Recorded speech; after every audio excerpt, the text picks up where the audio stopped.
आज 15 अगस्त है। केंद्र सरकार चाहती है कि हर घर में तिरंगा फहराया जाए, लेकिन तिरंगे को फहराने का अनुष्ठान करना और तिरंगे में पैबस्त संवैधानिक मूल्यों को हर घर द्वारा जिया जाना दो बिल्कुल ही अलग बातें हैं।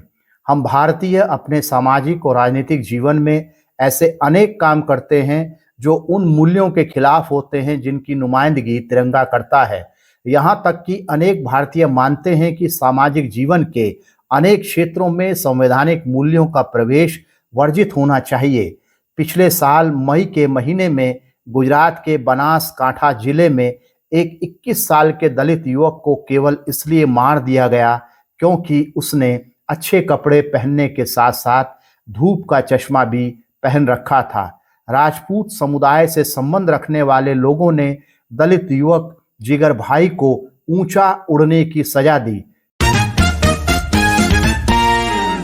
साथियों नमस्कार, मेरे YouTube चैनल जरूरी सवाल पर आप सबका स्वागत है। आज 15 अगस्त है।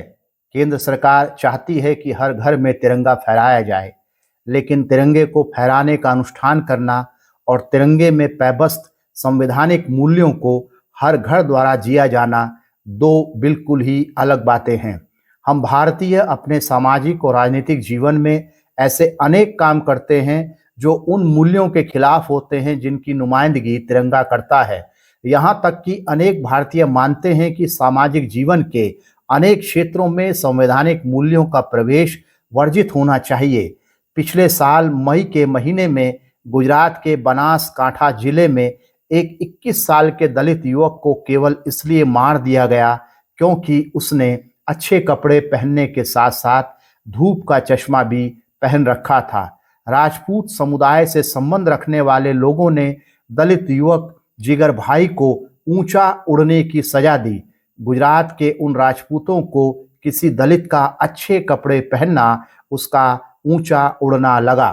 तो 15 अगस्त केवल अनुष्ठान का अवसर न होकर समीक्षा और मूल्यांकन का अवसर भी होना चाहिए। पिछले साल 13 अगस्त को राजस्थान के जालोर जिले के एक सरस्वती विद्या मंदिर में तथाकथित अपर कास्ट के लिए आरक्षित बर्तन से पानी पी लेने के लिए स्कूल के राजपूत प्रिंसिपल छैल सिंह ने स्कूल के एक दलित बच्चे इंदर मेघवाल को इतना मारा कि अस्पताल में इलाज के दौरान उसकी मौत हो गई। आरक्षण पर रात दिन सवाल उठाने वाले आरक्षित मटके पर चुप ही रहे होंगे। सवाल यह है कि इन दोनों घटनाओं में शामिल राजपूत समुदाय के लोगों की तिरंगे के प्रति कितनी श्रद्धा रही होगी। इंदर मेघवाल को 13 अगस्त को मारा गया। ये वह दिन रहा होगा जब वो सरस्वती विद्या मंदिर 15 अगस्त को एक अनुष्ठान की तरह मनाने की तैयारी कर रहा होगा, क्योंकि संवैधानिक मूल्यों में तो उस स्कूल के प्रिंसिपल छैल सिंह का विश्वास था ही नहीं। इस पृष्ठभूमि में पेश है कृष्ण कुमार की कहानी गीध। कृष्ण कुमार जी एमफिल में मेरे गाइड रहे, तो सुनिए कहानी गीध। गर्मियों की छुट्टियों में दिलीप रोज सुबह तालाब पर नहाने जाता और लौटकर मुंडेर पर बैठकर कंघी करता, जो आईना पहले कई बरस काकी के बक्से में बंद रहा, फिर लकड़ी के रैक पर और अभी हाल तक गुसलखाने में रहा, वह अब दिलीप के पास है। उसके एक हिस्से की पालिश में नन्ही दरारें पड़ गई हैं। उस हिस्से में देखने पर अपनी आंख के कई टुकड़े नजर आते हैं, बाकी आईना साफ है। उसे ईंट के सहारे मुंडेर पर टिकाकर दिलीप रोज अपनी नाक के नीचे बहुत आहिस्ते आहिस्ते उंगली फेरता है। मूंछों के आने की सूचना उसे सालों पहले मिल गई है। मुंडेर से आई चीख सुनकर काकी के हाथ रुक गए। तालाब से लौटे अभी दिलीप को 5 मिनट नहीं हुए होंगे। कंघी करते करते अचानक क्यों चीखने लगा। काकी थाली लगा रही थी। थाली छोड़कर कमरे में आई तो पसीने से तर थीं। सामने काका दीवार पर लटकी अपनी वर्दी उतार रहे थे। काकी ने पूछा, इतना चीख क्यों रहा है? क्या हुआ? कौन? दिलीप? हाँ हाँ, आपके कानों में कोई आवाज पहुंचे तब ना, मैं देखती हूँ। काकी कमरे से निकलकर गली में आई। तेज सूरज से आंख बचाकर ऊपर देखा। दिलीप मुंडेर पर नहीं था। एक क्षण को काकी का जी डूबने को आया। दिलीप दिलीप, काकी चिल्लाई।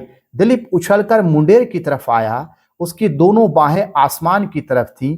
एक हाथ में आईना था, दूसरे में कंघी। आधे बाल कंघी किए हुए थे, बाकी झूल रहे थे। काकी, वह उड़ा जा रहा है, दिलीप चिल्लाया।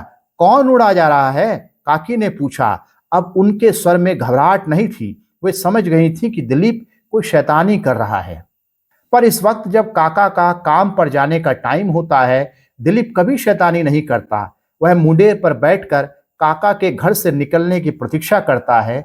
एक बार जब उन्हें गली से निकलते देख लेता है, तब नीचे आता है और खाने की जल्दी करता है। काकी, उसने मेरी गर्दन पर झपट्टा मारा। बनियान गले में बंधी थी, झपट्टे से खुल गई। वह ले गया, वह देखो, वह ले गया। दिलीप अब चिल्ला नहीं रहा था, रो रहा था। काकी समझ नहीं पा रही थी कि माजरा क्या है। किसने झपट्टा मारा दिलीप? काकी ने पूछा। काकी, बहुत बड़ा गीध, वह देखो, अब वह खंडर के ऊपर बैठा है। मैं जाऊं उसके पीछे? दिलीप ने रोते रोते पूछा। उसे मालूम था कि काकी हाँ नहीं कह सकती। काकी उसे रोज खंडर की तरफ जाने से मना करती हैं। घर की मुंडेर खंडर की दीवार से 3 फुट ऊंची है। खंडर ने 50 बरसातों की मार खाई है। उसकी असंख्य दीवारों में लंबी लंबी पीली घास उगी है। घास की जड़ें पुरानी कच्ची ईंटों की पकड़ को कब का हिला चुकी हैं। एक जमाने में यह खंडर एक छोटी हवेली था। सिर्फ काका जानते हैं कि हवेली में कौन रहता था। दिलीप ने कितनी ही बार पूछा होगा, पर काका हमेशा यही कहते थे कि जब तुम बड़े हो जाओगे तब बताऊंगा। तुम खूब मेहनत से पढ़ा करो, खेलना कूदना बंद करो, खूब पैसे कमाओ, तो यह हवेली फिर तुम्हारी हो जाएगी। काका की बात सुनते सुनते दिलीप को लगता है जैसे यह हवेली कभी उनके पुरखों की थी। पर ऐसा कैसे हो सकता है? ऐसा कैसे हुआ कि एक पूरी हवेली उसके परदादा ने छोड़ी हो और आज वह अपने काका काकी के साथ एक कमरे के एक जरा से मकान में रहता है। दिलीप जैसे जैसे बड़ा हो रहा है, हवेली की बात जानने की उसकी उत्सुकता कम होती जा रही है। जरूर उसे बच्चा समझकर काका ऐसी बातें कहते होंगे। 2 साल पहले जब वह 5वीं से 6ठी में गया था और नए स्कूल के रजिस्टर में अपना नाम दाखिल कराने काका के साथ हेडमास्टर के ऑफिस में गया था, उसी दिन उसे मालूम हो गया था कि हवेली उसके पुरखों की कतई नहीं हो सकती। हेडमास्टर ने काका से कहा था, गौतम जी, आपको स्टाम्प पेपर पर मजिस्ट्रेट का एफिडेविट लेकर देना होगा, तभी दिलीप को अनुसूचित जाति का वजीफा मिल सकेगा। दिलीप कुमार, गौतम को वजीफा मिलता है, क्या इसीलिए लड़के उससे जलते हैं? क्या इसीलिए वह पीछे बैठता है? धनेंद्र सिंह नाम का एक कद्दावर लड़का अक्सर दिलीप को छेड़ता है। तू गरीब है जो तुझे सरकार पैसा देती है। जलते क्यों हो? मैं होशियार हूं, इसलिए वजीफा मिलता है। दिलीप सचमुच होशियार है, मेहनती भी है, पर धनेंद्र उसे छेड़ता चला जाता है। तेरे जैसे होशियार तो कई हैं, तू सरकार का चहेता चमार है, इसलिए तुझे वजीफा मिलता है। वाक्य पूरा करते करते धनेंद्र भागने की कोशिश करता है, क्योंकि उसे मालूम है कि दिलीप अब उसे छोड़ेगा नहीं। कुश्ती में धनेंद्र और दिलीप टक्कर के हैं, कभी एक जीतता है, कभी दूसरा। हारने का डर धनेंद्र को इतना नहीं जितना इस बात का है कि दिलीप का बाप जो पुलिस में सिपाही है उसे पिटवा देगा। दिलीप कुश्ती में जीते या हारे, लड़ते लड़ते यह अवश्य कह देता है, काका से कहकर तुझे एक बार ऐसा पिटवाऊंगा कि याद रखेगा। पर काका से कहना दिलीप को पसंद नहीं, वह दुनिया से खुद निपटना चाहता है। नहीं दिलीप नहीं, गीध को जाने दो, काकी ने चिल्लाकर कहा।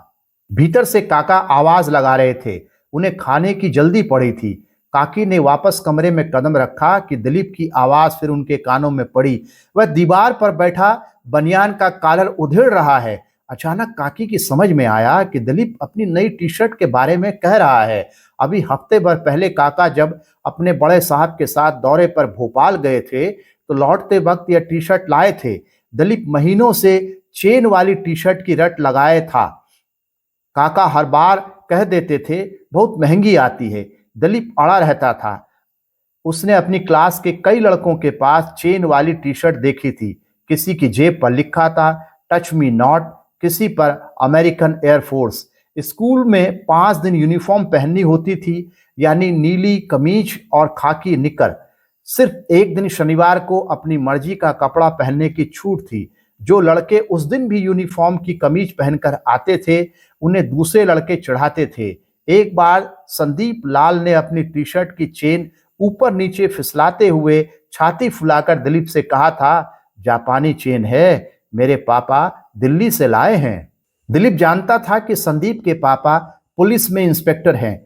दिलीप के काका को अक्सर लाल साहब का अर्दली बनकर दौरे पर जाना पड़ता था।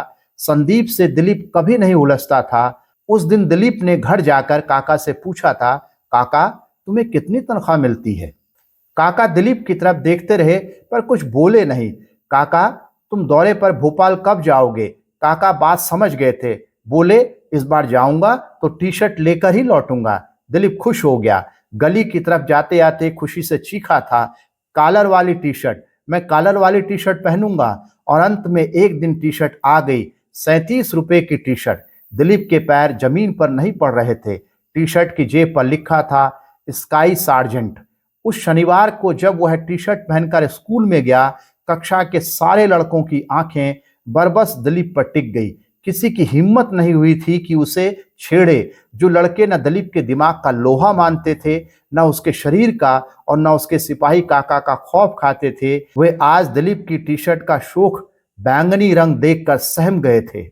जब काकी ने सुना कि गीध कोई साधारण बनियान नहीं, कॉलर वाली टी शर्ट ले गया है, तब उन्हें भी लगा कि बात गंभीर है। उन्होंने काका से कहा, कहता है नई टी शर्ट गीध ले गया। काका थाली के लिए उतावले बैठे थे। उनकी उंगलियां अधीरतावश बेल्ट के चमकदार बक्कल पर घूम रही थी। वे बोले, गीध कहीं कपड़े ले जाता है? मैं क्या देखूं, तुम थाली लगाओ। रो रहा है, तुम जरा ऊपर जाकर देख आओ, मैं अभी खाना परोसती हूं, काकी ने कहा। काका बाहर आए। उनके काले बूट धूप में चमक रहे थे। गर्दन मोड़कर उन्होंने ऊपर की ओर देखा और आवाज लगाई, दिलीप क्या बात है? दिलीप रोए जा रहा था। बड़ी मुश्किल से सांस संभाल कर बोला, काका मेरी टी शर्ट गीध ले गया, वह देखो वह जा रहा है तालाब के पार। यह क्या मजाक है दिलीप, गीध कहीं कपड़े खाता है? काका सचमुच ले गया, वह देखो। दिलीप का एक हाथ आंखों पर था और दूसरा हवा में था। काका से न रहा गया। अपने भारी बूटों को एक एक सीढ़ी के नाजुक पत्थर पर जमाकर वे ऊपर आए। जैसे जैसे उनके बूटों की आवाज करीब आती गई, वैसे वैसे दिलीप की रुलाई बढ़ती गई। काका ने छत पर पांव रखा कि दिलीप उनके सीने से चिपट गया। आंसू चेहरे पर पसीने के साथ मिलकर बह रहे थे। रुलाई थी कि रोके न रुकती थी। बेटे कहाँ है गीत, मुझे दिखा, काका बोले। दिलीप ने उनके सीने से चिपटे चिपटे तालाब की तरफ इशारा किया, वह देखो वह तालाब पार कर गया। काका ने ऊपर देखा। मई के सूरज की चकाचौंध में दूर तालाब के किनारे उन्हें कुछ न दिखा। तालाब से हटकर उनकी नजर दिलीप के कंधे पर गई तो वे घबरा गए।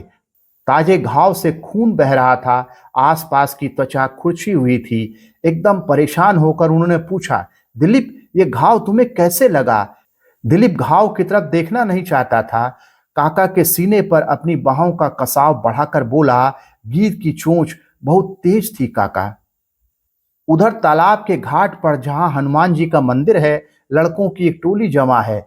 धीरेन्द्र अपनी बाह में एक भीगी हुई टी शर्ट झंडे की तरह उठाए मंदिर की परिक्रमा कर रहा था। लड़के उसके पीछे पीछे चल रहे थे। बीच बीच में रुककर वह लड़कों की तरफ सर मोड़ता और बताता कि उसने कैसे निशाना लगाकर पत्थर मारा। टोली के सदस्य खिलखिलाकर बताते हैं कि फिर कैसे उन्होंने दिलीप को घेरा, कैसे उसकी टी शर्ट उतारी, कैसे उसे जमीन पर रौंदा, फिर कैसे वह घर की तरफ भागा। नमस्कार, मैं वीरेंद्र सिंह रावत।